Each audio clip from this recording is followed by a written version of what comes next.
The Omnic Weekly.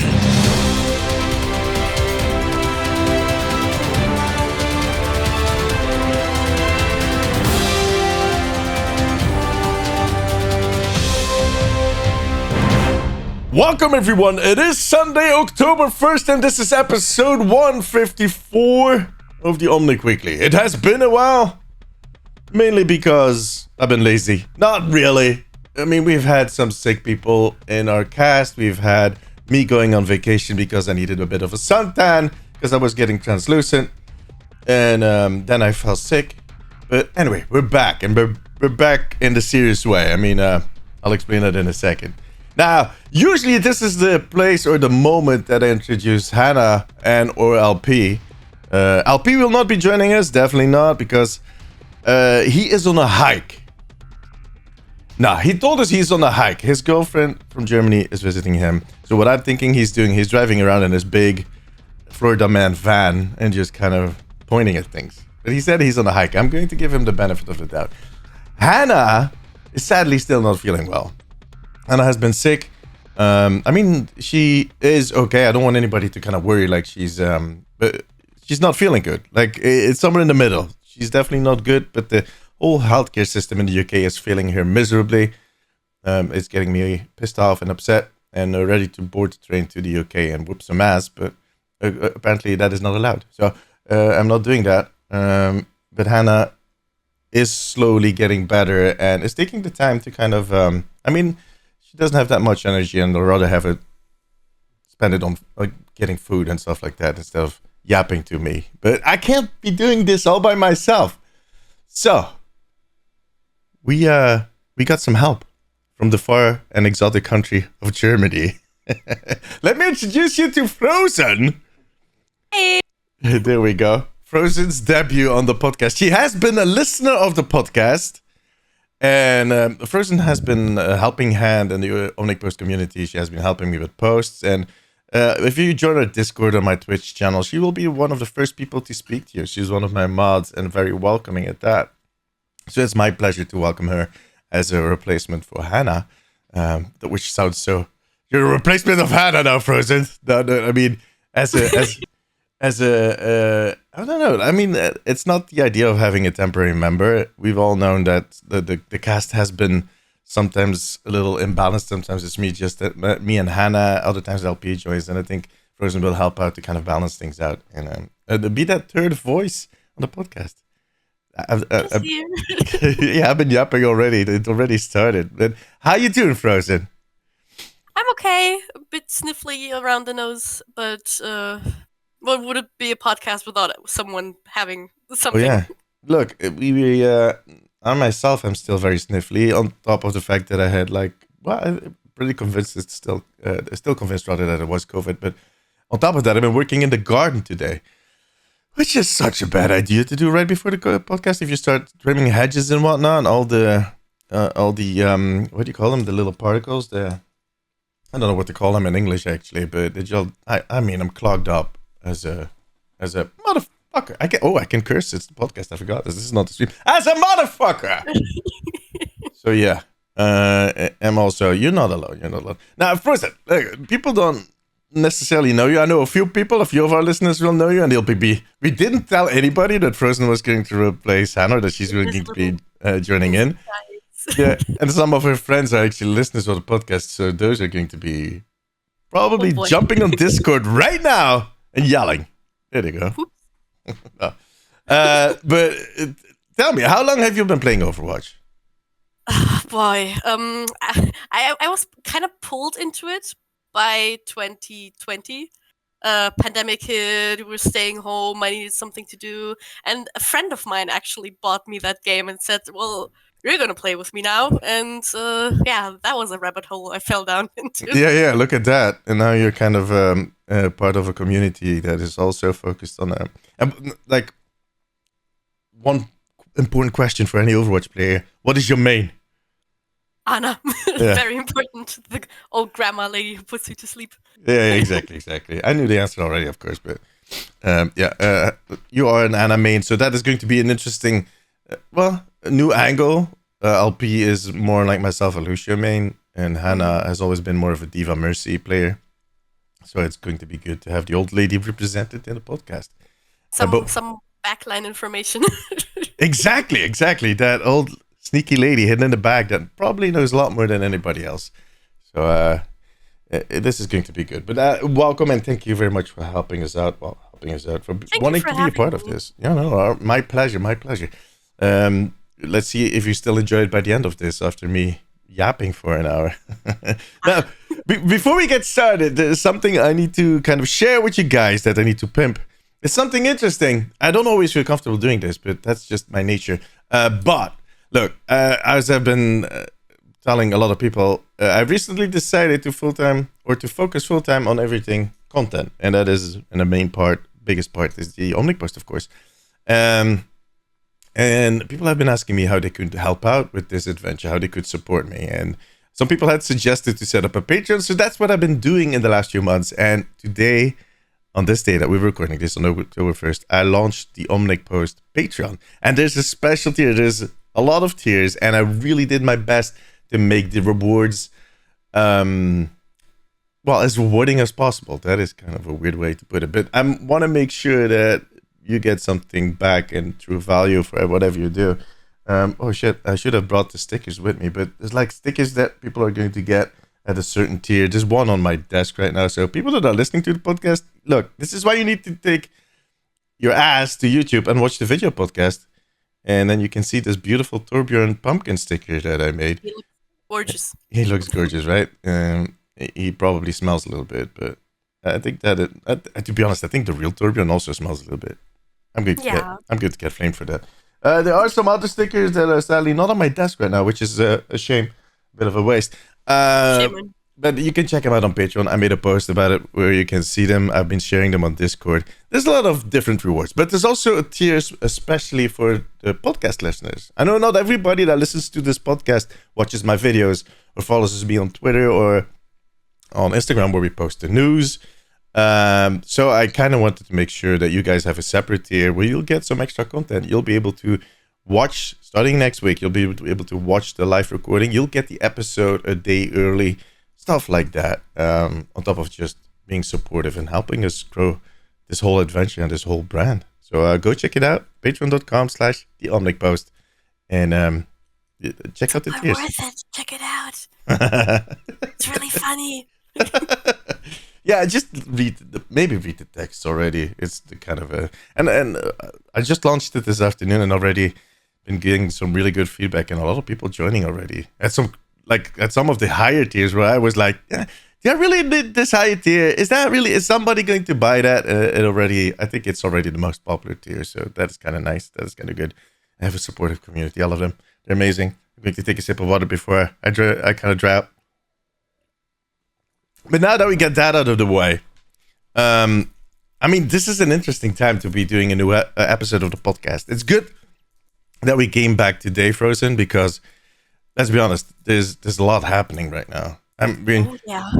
Today, as we are recording this, I'm going to look at my clock. We're mere an hour away from the start of the Overwatch League Grand Finals, which is possibly the last ever Grand Finals of the Overwatch League. This could be the last time. We don't know. Nobody seems to know. I see so many people that are in the inner circle. Yeah, it's a huge mystery. The people that were there don't even know. They're all like, yeah, this could be the last time that we see the Houston Outlaws play. This could be the last time we see Florida Mayhem play. And I really hope we get an answer to that soon. Overall, at least some information about what's gonna go down with the Overwatch League, what's gonna happen next, and just some more knowledge would be nice. It would be great. Yeah, exactly. So many people are still invested in this, and it would be nice for those people to kind of see. Overall, I feel like a lot of people are, I'm not going to say relieved, but kind of hopeful to see it evolve into something different. I think a lot of people were kind of not happy with the state of the Overwatch League. That is the sense that I get. I don't know. I asked you, Frozen, have you been following it? And you told me that. Yeah, here and there, I've been tuning in for example, some of my friends really like some, for example, the London team. They like them a lot, and I've watched with them. And the gameplay is really interesting sometimes. For example, when I see they play my main, and I watch their view and think like, oh, I could try that too, or maybe I can do that. But otherwise, it's been like I've seen them online and thought about doing something else instead or watching something else instead. Because it's just like it's been the same thing for the past few years. Yeah, it has. Do you think you would be more interested if there was like a I'm not going to say a Berlin team because that is, but like a team that is more closer to your home, like that represented your hometown or the town that you consider your hometown? Maybe is it difficult to ask this a German? We don't really have a lot of national pride. Yeah. But I think would be interested in seeing for example, like a Finnish team. Oh yeah. That would be really cool. Like yeah. I think that I've had, or like more national teams, like overall. Yeah, but that's why the World Cup is doing better. Yeah, the World Cup. I see a lot more hype for the World Cup that is happening at the end of October. Actually, beginning of November. And I get it. I totally get it. Yeah, people are more. I mean, national pride is indeed for some countries not an obvious thing. Some because of history, others because of I don't know the bigger European story and whatnot. But I still think like a few here and there, like representing more European states would spark more interest because right now we have a lot of American teams, we have a lot of Asian like teams, or like maybe seeing like a South American team once in a while. That would be cool too. Yeah, that was not even on the radar. Yeah, like some more diversity in general. Yeah, with, definitely. Like, definitely. I mean, they tried to do something. And we'll talk more about that once we get an answer to what is going to happen with the Overwatch League. But they tried to set something up that, in theory, was not a bad idea to kind of have teams all over the world and kind of play on that more local pride or people kind of feeling represented, which is a huge part of Overwatch. But then if you stop at 20 teams and most of those teams, like you said yourself, are in Asia or in the States, that story ends really quickly.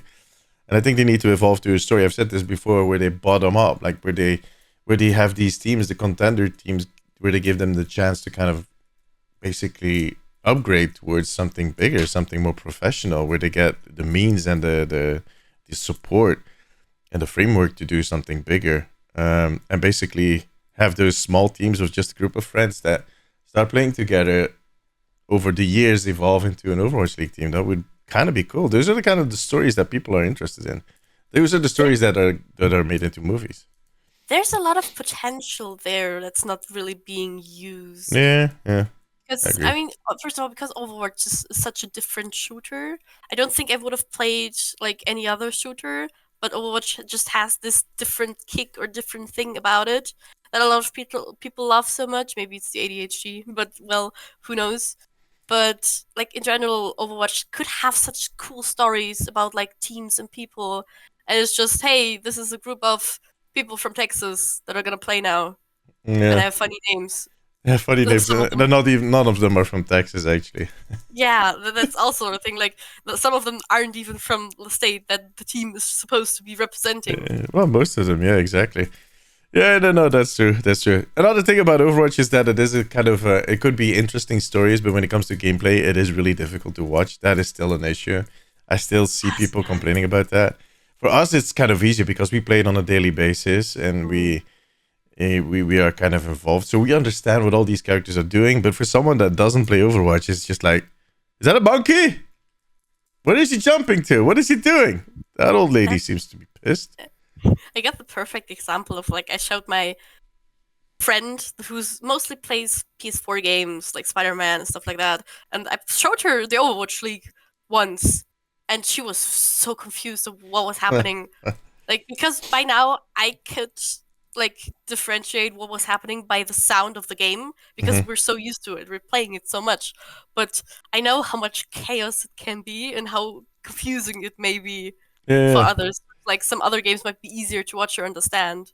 Can you imagine that they make gun game into an Overwatch esports? Oh, that's even too much for me sometimes. And I don't know what's going on. I played some Overwatch with Hilda yesterday with my girlfriend. She hadn't played for a long time. She was like, "You want to play some games together?" I was like, "Yeah, sure." So we jumped in for a few games, and in between the games, we jumped into gun game, which is a custom game mode that a lot of people know, but I wasn't aware of it, and it was frozen. And a few other community members that pointed out to me, like, yeah, we should do that while we wait for a game, and I've really enjoyed it because it's just if you haven't played it, it's basically there's no cooldowns on all of your abilities, and every time you kill someone, you change your hero, and it's set on one of the workshop maps, the small, I don't know what it's called, I think island it is called. So it's basically, and you can boop people off. It's 30 people just punching each other, trying to push each other off the map, ulting the whole time because your ult charges like crazy. It's beautiful. It's beautiful. And it's kind of a mix of mayhem and a few other game modes mixed into one, but 10 times more chaotic. Yeah, exactly. It's mayhem and yeah. And mystery heroes kind of combined, but worse. Yeah, but worse. Beautiful. Worse, but good. It's I know that Jeff Kaplan, one of the things he regretted, and I regret it. Look, if you're watching the video podcast, let me do the air quotes. But he always said, like, okay, that was the biggest, the most evil thing I ever did, because he was the one that invented or that thought of total mayhem and implemented it. If he would see that game mode, he would be like, all right, I've started something. I've created a monster, basically, because it is very, it really inspired by. But we'll see. I mean, for now, so in about an hour, the grand finals are going to start. Houston and Hangzhou, I am so bad at pronouncing those Chinese names, Charge, are going to be playing. Boston and Florida Mayhem are going to be playing next, and then the winner of those two matches are going to face each other. I'm thinking my guess would be, but I've not been following close enough to know for certain, but I somewhat feel like it's going to be Houston versus Mayhem. Houston's versus Mayhem. That's what I'm thinking. I don't know. I mean, Mayhem has been. I watched a few games with them, and they have been really strong on the attack. Like, really strong. I don't know how you use Houston and Spark. I mean, Spark is okay. I think most people like them for the colors, like their color scheme overall. But Houston and Mayhem might be a good guess. Yeah, exactly. Honestly, between Boston and Mayhem might be some tension there. Might be close. We'll see. I do think that I mean, I'm an Outlaws fan. This hurts me to say that out loud, but I think Florida Mayhem does indeed have a big chance to win all of this altogether. Yeah, did I say Charge? It was Spark, right? Like you said. I was confused. My apologies. But yeah, we'll know. In a few hours, the finals is starting at 10:30 p.m. my time. So that is in a good 5 hours. We'll know who the winner is. We'll be posting about it on the Omnic post. So if you want to know, you're listening on Monday. Because this podcast is going to be released on Monday. You should either know or go check out the Omnic post. Exactly. Exactly. Other than that, it has been kind of interesting. There is an ongoing event in Overwatch for those that are not really interested in esports.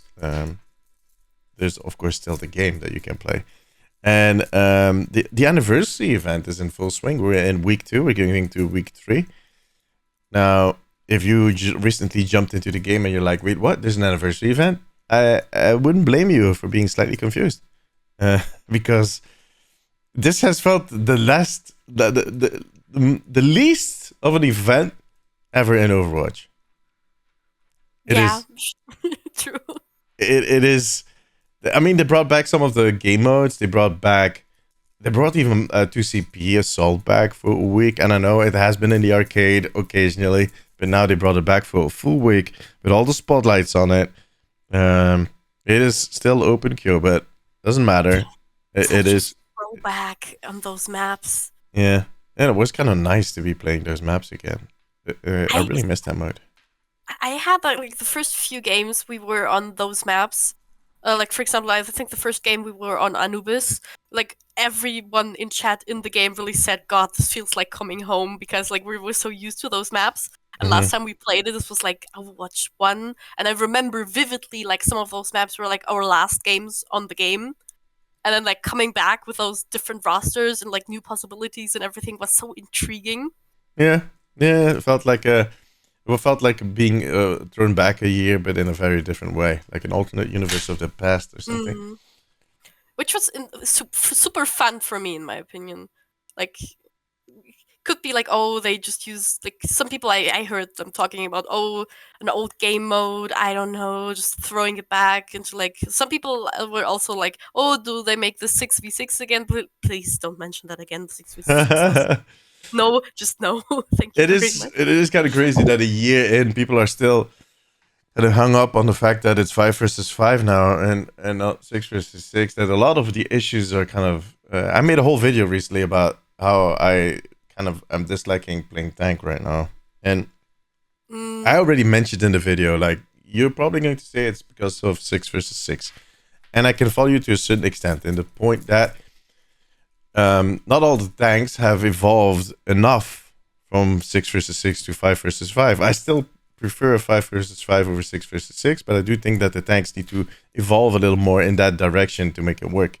They need to be more in control of the space and more in control of the enemy team, like, and more brawly, like, how they're, like, actually aiming it to be, that they are more focused on brawling. I think, like, from the OG Overwatch cast, like, tank wise, the dive tanks have been doing a bit better than the others. For example, like D.Va, Winston has been a solid pick for a good while, or Hamster had his up and down, but, like, some good Hamster players could still make him really viable.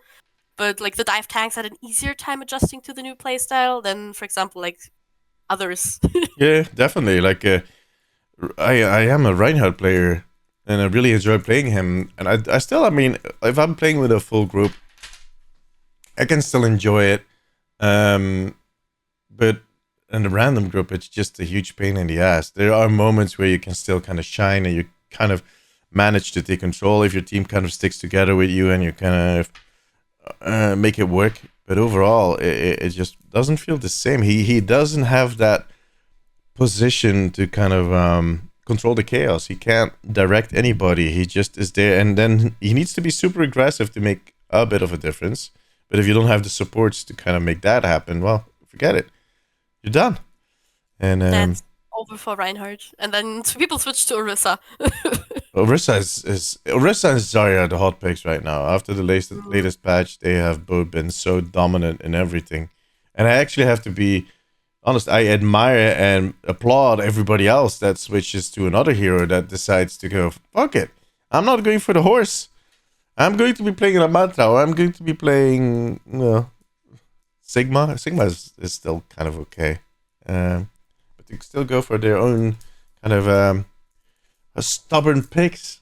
I can at this point I can only respect that. But yeah, so look, I think 5 versus 5 is going to work out. There's just some things that need to shift. The thing is, we were talking about 2CP. I think it is kind of weird that they brought it back. Blizzard doesn't do these things just how do you say that? There's always something behind it. Sometimes they're testing something. There's the occasional instances where they're just like, maybe we should bring it back. That they basically over lunch decided, maybe let's try and squeeze that in for that 1 week. But I do think that they here are demand in the sense that we all miss those maps. Even people that didn't like 2CP do kind of miss the maps because they were beautiful maps. Anamura is gorgeous. Yeah. Anubis. Beautiful. The dancing robot in Volskaya. There's so many. Even Paris. People hated Paris so much, but it looked so beautiful. And I think they took a lot of lessons, or they learned a lot by setting up Flashpoint, the new mode, which is, in a way, you could call it 3CP, but it's not. It's different. But just for I think that the overlap that there is with 2CP might have learned them something. Might have gone like with the designing of that mode, they might have kind of figured out like, maybe there's something we can do to 2CP to make that work besides Flashpoint, and to make it work in 5 versus 5, because they kind of removed 2CP in 6 versus 6. They never tried it with 5 versus 5. So I think they might be trying to see if that works out. The thing is, they did do open queue. So yeah, if they really wanted to test it, they probably would have taken a role queue. I don't know. Yeah. Oh god, I saw teams. Oh, like 3 tanks, 2 supports again. Yeah, supports are being picked a lot now by DPS players that want something else. DPS players are getting bored of their choices or their setup, and rightfully so, because they haven't had a new DPS in a while. It's all been It supports was and things. kind of time for the supports to get some love. Oh yeah, Honestly, definitely. like it was really overdue. But I understand that like DPS players just kind of want something new. Yeah, exactly. I mean, they're rectifying a situation that was kind of broken or fucked up. It's kind of funny. If you look on the camera behind me, you can see Hilda in the garden. I don't know what she's doing, but I think she just took a shower. She has a towel on her head, and it looks like a fakir is running through my garden because they lost their flying carpet. They're looking like, what is my carpet? I can't find it. Where is it? That was kind of No, funny. she's gone. Yeah, no, she'll be back because she kind of walked into the direction where she has to pass again, otherwise she can't get in the house. I'm going to tell her later that she was featured in the podcast. Shit, now I lost my train of thought first, and see, this is what happens when I get distracted. 2CP trying out. Yeah. I think we all kind of missed those maps, and I would want to give it a try. Me personally, I would be like, let's give it a try. Let's see if it works out. Let's do a roll queue. I think it might work out, and it would give them a whole ton of maps that they could bring back. It could give them an extra mode, and there's going to be people that are going to be pissed off, but there's also people that are going to be extremely happy. I don't know. I feel it might work. I'm not fully convinced that it's not going to work out. It is intriguing, and I would be open if they wanted to try it, because I for one was one of the people who genuinely enjoyed 2CP, and I'm really enjoying like the new other game modes now. But 2CP was kind of like a love child, and I was like, yeah, I was really sad when they took it out, and like them dabbling back into it kind of makes me really happy. Yeah. I kind of agree. For me, I'm going to be honest. Like, I never really had an issue with the gameplay, but I do miss the maps. Those maps were so beautiful. Yeah. I mean, all of the maps are beautiful. But... I mean, at least if they don't plan on actually bringing it back per se, or like bringing it back during anniversary, that they at least do something with the maps, because like we don't want to like Hanamura is so pretty, it's gorgeous.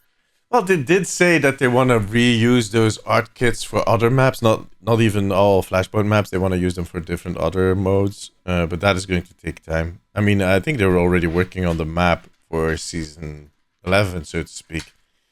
Although I don't think Season 11 is getting a map. Oh yeah, I think it is. But so there's a queue. Like well, that is actually a good segue. They already showed off the map that we're going to get next season, which is a map that is set on Samoa. Sorry. I read somewhere there was someone on Twitter that worked on that map, and they said like, we've been working on this map throughout the summer. So it's not like they've been working on that map for years already. They kind of probably started kind of boxing it out maybe half a year ago, but most of the work was done in the last 3 months. And it looks gorgeous. What do you think? It is beautiful. There's one screenshot and it's already... I took a few peeks and I was like, oh my god, I need this. I want to run around and look at everything. It has such a vacation feel to it. It really feels like a vacation resort. That one part that we got to see. I mean, there's going to be... help me out. It's a... I can't think of the name of the mode now. What the frick? Control map. Wait. There we go. Jesus Christ. My brain just went... it's a control map. So we're going to have 3 separate, basically, sections of Samoa that are going to be included in that. And this one looked like a vacation village. The other one might be more, I don't know, in the mountains or something. Set in the mountains. I don't know. We'll see. It's beautiful. Like, I kind of hope that they're like including kind of a more like of a city view, but also like more naturey view.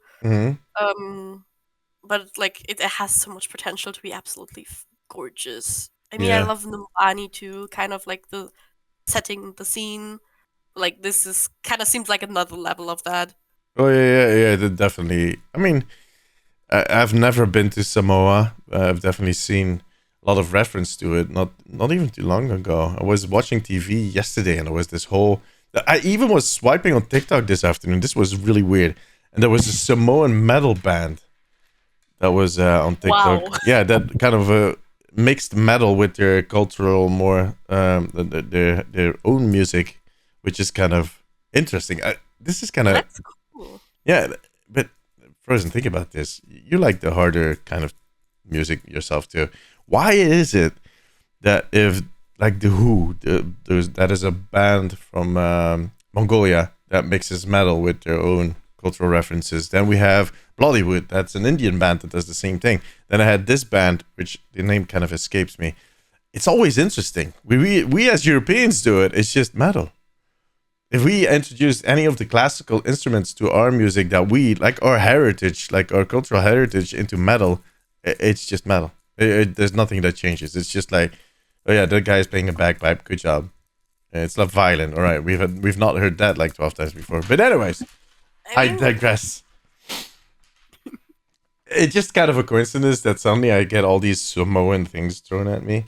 But look, this map is going to release on October 10th when season 7 starts. Later, during the grand finals, they're going to show off more of the map. I'll be posting a video about that later today. But that brings back, or that kind of gives us an idea or a hint of who that season 8 tank hero might be. Because Samoa, that is the home of the home island, I have to say, of Maga, someone that has been rumored to be the next tank hero. And some people have been really hoping for Maga to be released. I mean, we've been kind of bamboozled once where everyone thought it was her Oh yeah, or him. more than once. Like Yeah, but Orisa was the result of Ramatra, Sigma. Like, we finally get that tank, bamboozled again. Let's see if they do it again or if we finally get what we want. It would be the ultimate bamboozle. Like if they release Samoa as a map in season 7, and in season 8 they come out with a completely different tank, because that would mean that that if Maga was to be released, that is going to take another few seasons, because the next one after this is going to be DPS. I don't know what the other one after make a lot of people very mad. Well, disappointed, mad. Look, there's going to be people that are going to be mad if it is Maga. I do think that the group that is going to be upset when it's not Maga is going to be way more vocal, way more loud. I've seen basically almost cults of people kind of talking about Maga and how they want him to be the next hero. People kind of, my comments on one of my videos were kind of slightly disturbing. Like, I'm going to try myself off a cliff if it is not Maga. Like, chill. He'll be there one day. Just don't overdo it. It's just a game. It's just a game. People can't be patient. I mean, they've been patient for a long time, but what's a few seasons more? Eventually, there's gonna be Maga. I'm going to be honest. For me, it's either way is fine. I've kind of not gotten any, how do you say that, emotional attachments to that next hero. I'm just like, bring it on. I want to see what it is. I'm going to be very curious. I'm definitely going to be playing it. It is a tank that I still want to be a tank support kind of player. I still want to go back. I want to enjoy playing tank again, and he might be the key, together with the rework of Roadhog that they're going to do mid-season 7, to kind of bring back that role to a better place. But I don't know if it's Maga, if it's my apologies, if it's Maga, someone else, or like Scorpio thinks it is going to be. What was the kid? Sound Wave. Soundwave. Yeah. One of those. He made an entire video about it. Made a whole video about it, and it was based on the fact that the buildings in Samoa had the same like triangle structures as he had in his shoulders. And I told him, yeah, that's him hiding. That's just, you see him hiding. He's huge. He's huge. But we'll see. Right there. He's right there. Yeah, you can see him. Look at the triangle. It's all fine to me. We'll see. I think, well, we're going to learn who he is or who they are at BlizzCon, which is happening November 3rd and 4th. Which also, for me, I'm going to be honest, which also kind of raises the stake, or raises the likability of it being Maga. Because everybody has been waiting. Like, that would be the perfect place to introduce Maga. Definitely. they might have had him ready by the time that Ramatra was released. Although Ramatra does make more sense with the whole PVE that they've released. And they might have been ready to release him earlier. Maybe instead of the Junker Queen, and we're like, no, we need to keep that guy for BlizzCon. He needs to be at BlizzCon. I think he's been on the back burner for a while now, and they're just waiting for the right moment to release him, or like to make it really impactful. I mean, Exactly. I'm interested in what kind of abilities that guy has. Honestly, that's gonna be really interesting. I just hope they don't make him into. He's a talent heavy, you know. There's the guises that the guises. What? God, I can't speak. No tank bastion, please don't. No tank bastion. But no, there's the guys that charge at you when you in what is it called again? The archives mission. I don't know. Like he has a double Gatling gun. He charges in. If they would just copy his abilities from that character, I would be slightly disappointed. He needs more. He needs to be different. He needs to evolve. More creativity there. I mean, also because like if they just copy those abilities one-on-one, it would just be like playing a bot, kind of like playing one of those things that we saw in the story, which is I don't know how much fun that would be in the long term. No, exactly. We need to be. But I mean, on the other hand, we need to be honest. Like the way that these last few heroes have been designed has been impressive. Lifeweaver has a pretty unique kit to the point where his kit was so unique that nobody understood how to play him, and he was underused. If you look at Iyari, a very unique kit. So I think it's going to be okay. I think they'll definitely push the boundaries on what this new tank hero will be doing. But we'll find out in a month. It's not that long. And, still too long now, but well, yeah. Wait till just count to 3, and before you know it, it's the end of the month. Time flies. That sounds like such an old man comment, but it is true. The old man spitting wisdom again. Exactly. Something else that we're getting in season 7 is 3,000 credits. I don't know if you guys heard this, but it turns out that money.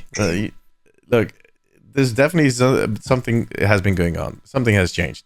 But let me explain the story from the start. So they did the anniversary event, and to our surprise, they introduced challenges for the anniversary event that would give you credits. Credits are basically the legacy currency that we used to have in Overwatch 1 that at some point they wanted to remove, but we all got upset. We're like, no, don't take that away. Let us use it for other stuff. And they were like, yeah, maybe. Yeah, good point. All right, let's bring it back. So they at some point they added to the battle pass, and now with the anniversary event, they gave us these challenges. On top of that, they had this page in the store that had all these old skins that you could buy with these credits. Some people are upset that they didn't add the skins that they wanted, but look, they can't please everybody. I think it is a first step in something bigger. They already said that there's going to be more opportunities to spend credits in Season 7 and beyond, and they're clearly working on new ways for us to earn those credits. But the thing is, I think their whole system, their whole backbone wasn't built for this, so they had to kind of hack that in there, and it didn't work out. It worked for the Battle Pass, but for this one, it didn't. So it never really worked properly. There's people out there that have hundreds of thousands of credits because they kept getting them.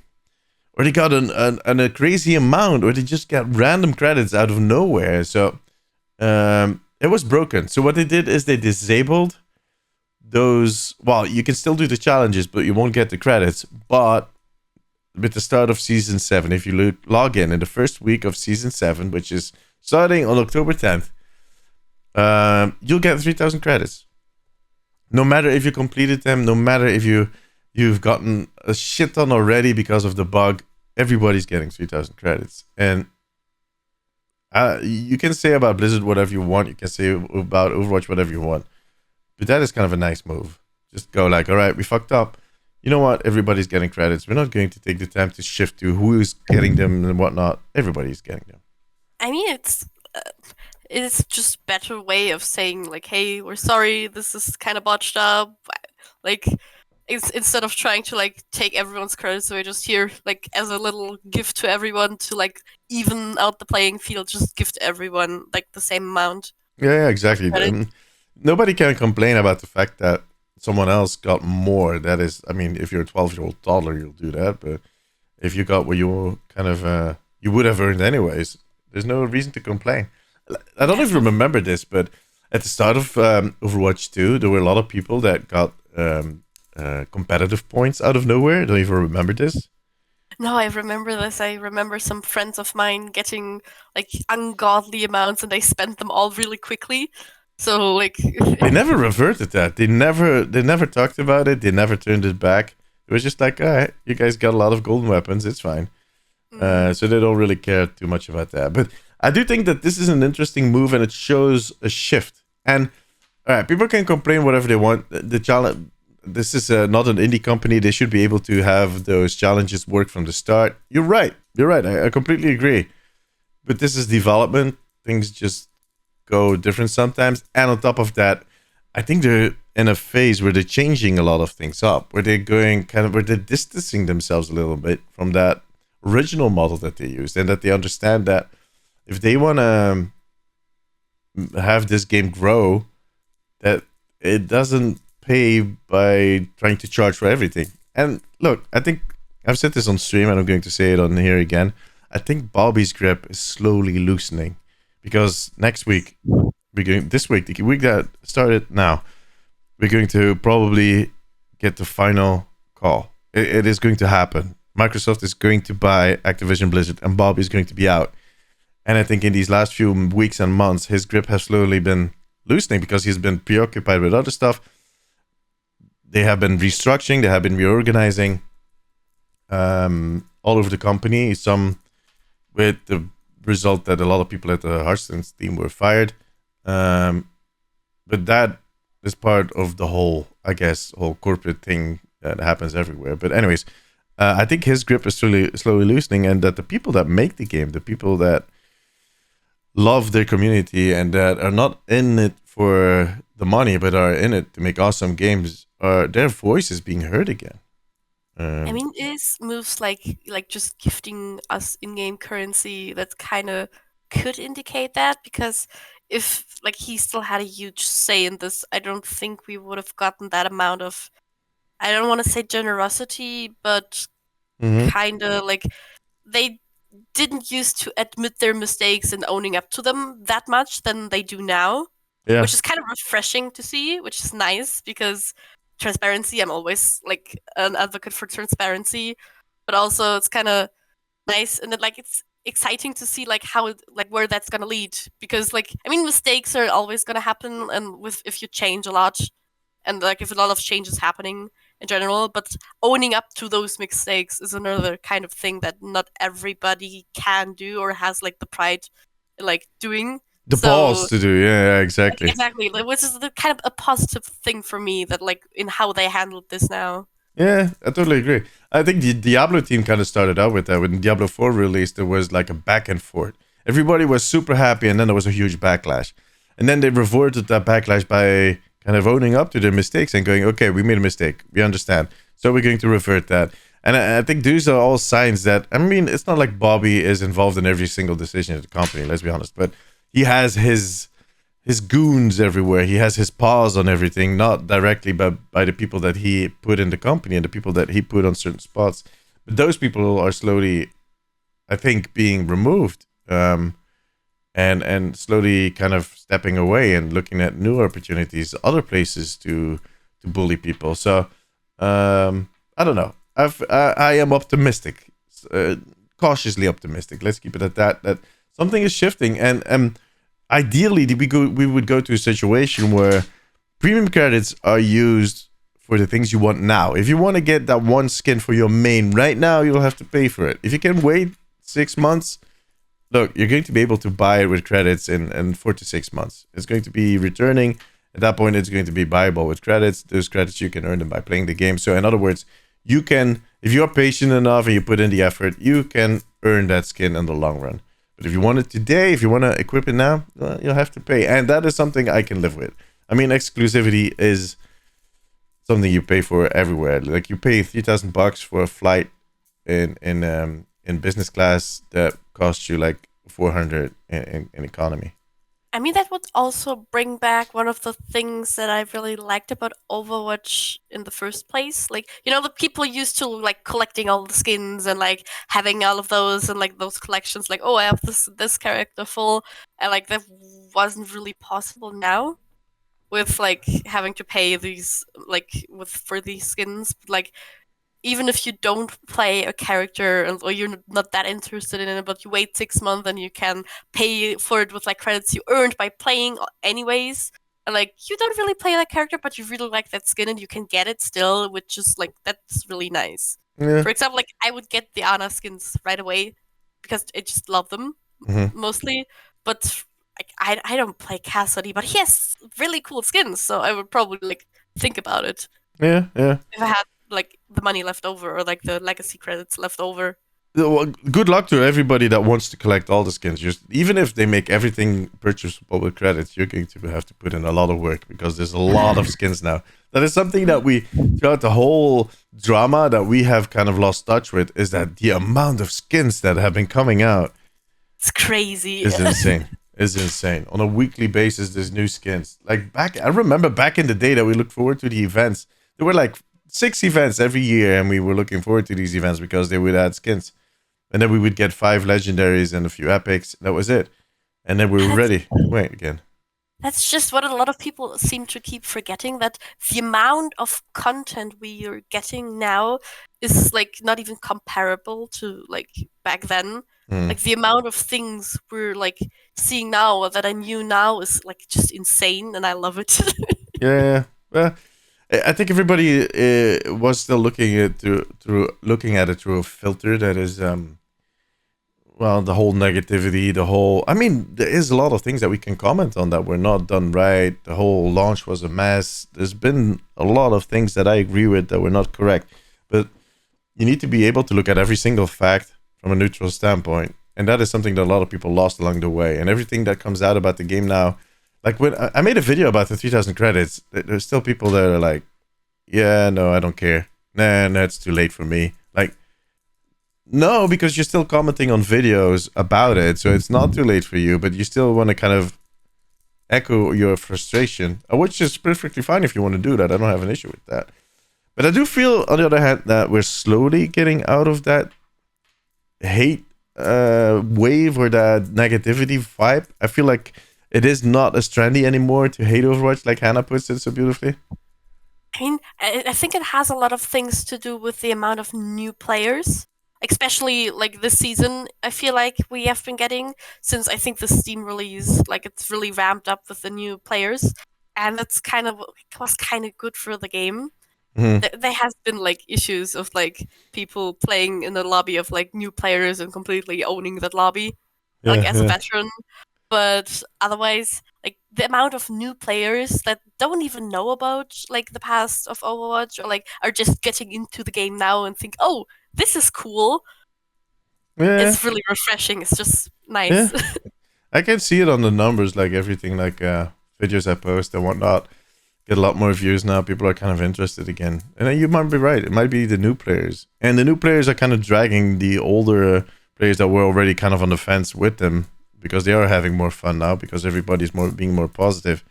And then you're left with that grumpy bunch that is probably moving on to something else. So in the end, it's all, like I've said it from the start, in the end, it's all going to be okay. This is temporary. All this will pass. This is something I said not too long ago. And people were just kind of calling me an idiot for saying that. But it's true.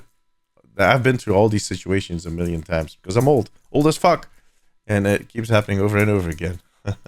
By the way, we also know the name for the seasons. Starting with season 6, they started naming the seasons. So 6 was Invasion, and this one is Rise of Darkness. I had to do the voice. I mean, it looks pretty epic. There are some leaks that were out there about the crossover event that is going to happen and whatnot. I'm not talking about those, but it does look that it has, and it kind of, well, those leaks are kind of confirmed by this, because it has a really dark feel to it. And look, I'm in love. it kind of looks like a Sith themed Star Wars movie, Rise of Darkness.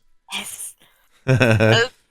I mean, I love Halloween stuff anyways. I don't know if you, like, the viewers can maybe see that I like dark stuff. Yeah, for the people that are listening, you're missing out. Yeah, definitely missing out. But She's sitting in a dark. There's like black everywhere. There's no light coming through. I'm just talking to a black screen with some blue and pink hair. yeah, it's amazing. You should come over on YouTube and watch it. No, but with my train of thought. But yeah, okay.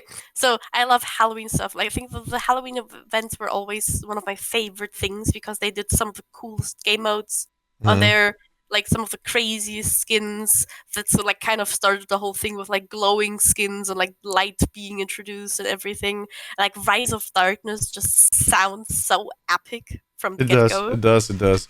And And it has this. Sorry, go ahead. just hope it can live up to its name. That it can rise to darkness. That's what Frozen wants to see. No, I don't. You never played World of Warcraft, but you told me your parents played World of Warcraft. But like that whole background of that image, go check out the Omnic post on Instagram and Twitter if you want to see it. But it has this basic lava with the text over it. That lava brings back memories of like old raids I used to do in World of Warcraft. I hope they kind of bring some of that back too. Do you think we're going to get a new Halloween mode? That are going to do something different than they did last year? I wish, like, I hope. Like last year was like the Bride with Zumbra, if I remember correctly, and that was such a cool change up of the Junkenstein modes in general. And I'd love to see that again, like a change up again. But I'd also like to play some of the old modes because there's just still like just the same amount of fun. Yeah, they definitely will keep in the old ones, but it would kind of be cool that they add the next chapter to that story. That would be super cool. It's kind of a storyline by now, like with Dr. Junkenstein and the Bride and the monster. So, I mean, why not? Yeah, exactly. To be honest, like they have the tools to do it. It was very PvE focused, so it wouldn't make sense. And contrary to the old event, which was more of a, it was also PvE, but it was more of a cauldron system where you just had waves of enemies coming at you. This one had more of a story, a plot line where you basically went through the castle and kind of that one voice line from the Junker Queen. What did she say again? When she realizes that Sombra is actually you're the bride of Junker Queen. Like the way she said it or something. I don't remember exactly, but every time I heard that voice line, I was like, Jinkenstein. She said Jinkenstein. Jinkenstein. Yeah, exactly. Oh my god, that was hilarious. Yeah, that's beautiful. We'll see. I think we're going to get all of that when they show the trailer. By the way, they're going to show off the trailer on October 4th at 6 p.m. waffle time. So that is about 8 a.m. For the people in Los Angeles. So you can calculate I'm in Brussels at 9 a.m. So that's, for me, it's 6 p.m. And for the people in LA, it's 9 a.m. You can calculate for yourself where that ends up for you personally. For the people in the ocean, well, good luck with that. Somewhere in between. Yeah, there's going to be a trailer showing off everything that we want to know about Rise of Darkness on October 4th, which is let me think, Wednesday. So very soon. Yeah, exactly. Am I going to be streaming at that point? No, that's too soon for me to stream. But I'll discuss it afterwards on my stream on YouTube. So come check that out.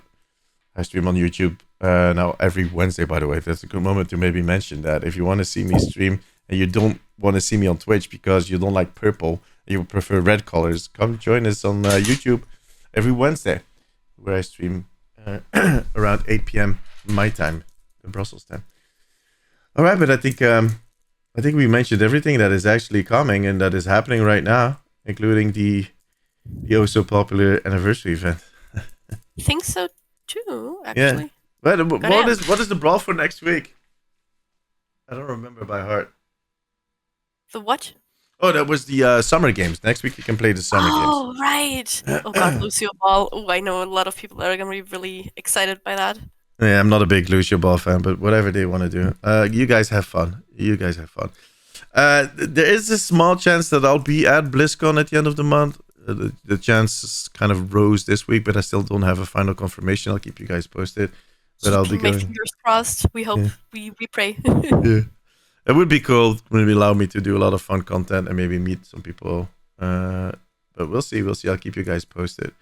But yeah, I think we kind of had everything out of the way. Season 7. Next week we'll probably be able to discuss. Well, definitely be able to discuss everything that is going to be happening in that season. I think. Gonna be discussing the new hero. I don't think we're going to know the new hero next week. No. Oh. No, We can't be optimistic.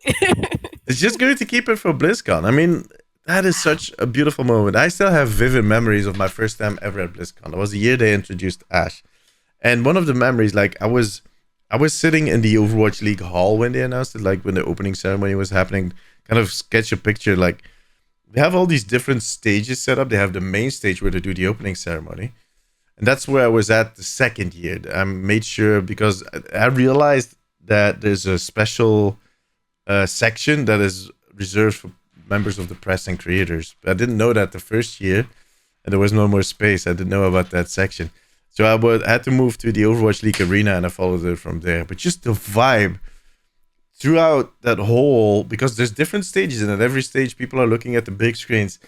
And when these new heroes are announced, it's like, I see a lot of people that are at the finals right now kind of comment about that every time something interesting happens, how the crowd starts to roar. And that was the same thing that year when they announced Ashe. People were so excited and so confused, because in that trailer for Ashe, there were so many new characters and nobody knew who was going to be the new one. Is it going to be Ashe? Is it going to be Bob? Is it going to be Bob and Ashe? Or is it going to be Echo? Because that is also the moment they showed Echo for the first time. And then they were like, no, it's Ashe and Bob. No, shit. And I came outside and there was this guy holding up a sign. And I don't remember exactly what he said. But he basically was starting himself a Bob fan club. That was what he was doing. He was a huge fan of Bob already. Every Ashe player knows you don't main Ashe to main Ashe. You main Ashe to main Bob. Exactly. Come on, Everybody loves him. You get the golden weapon for Ashe because you get a huge golden Bob, not because you get a golden gun. And that's the only reason, having like a huge golden Bob with his little tiny head. I mean, he is worth his weight in gold. He'll make you a lot of money. So I'm looking forward. Like when they announced Overwatch 2, I have that video up on my YouTube channel. You can still find it. The roar in the audience, the applause. It's memorable moments. And if they can bring that for a new hero to Overwatch, without any spoilers, without any hints, just kind of not saying anything, but just kind of lay it on us. I mean, and who knows what else they're going to show off. BlizzCon is always about so much more than just the next thing, like the one you can expect for the next season in this case, but on the long run, what their plans are. I don't know if they're going to... I've seen the schedule or what they teased of the schedule up till now, and I don't see the breakout panels anymore, but that might be temporary. That probably still is going to happen, but they haven't shared it yet.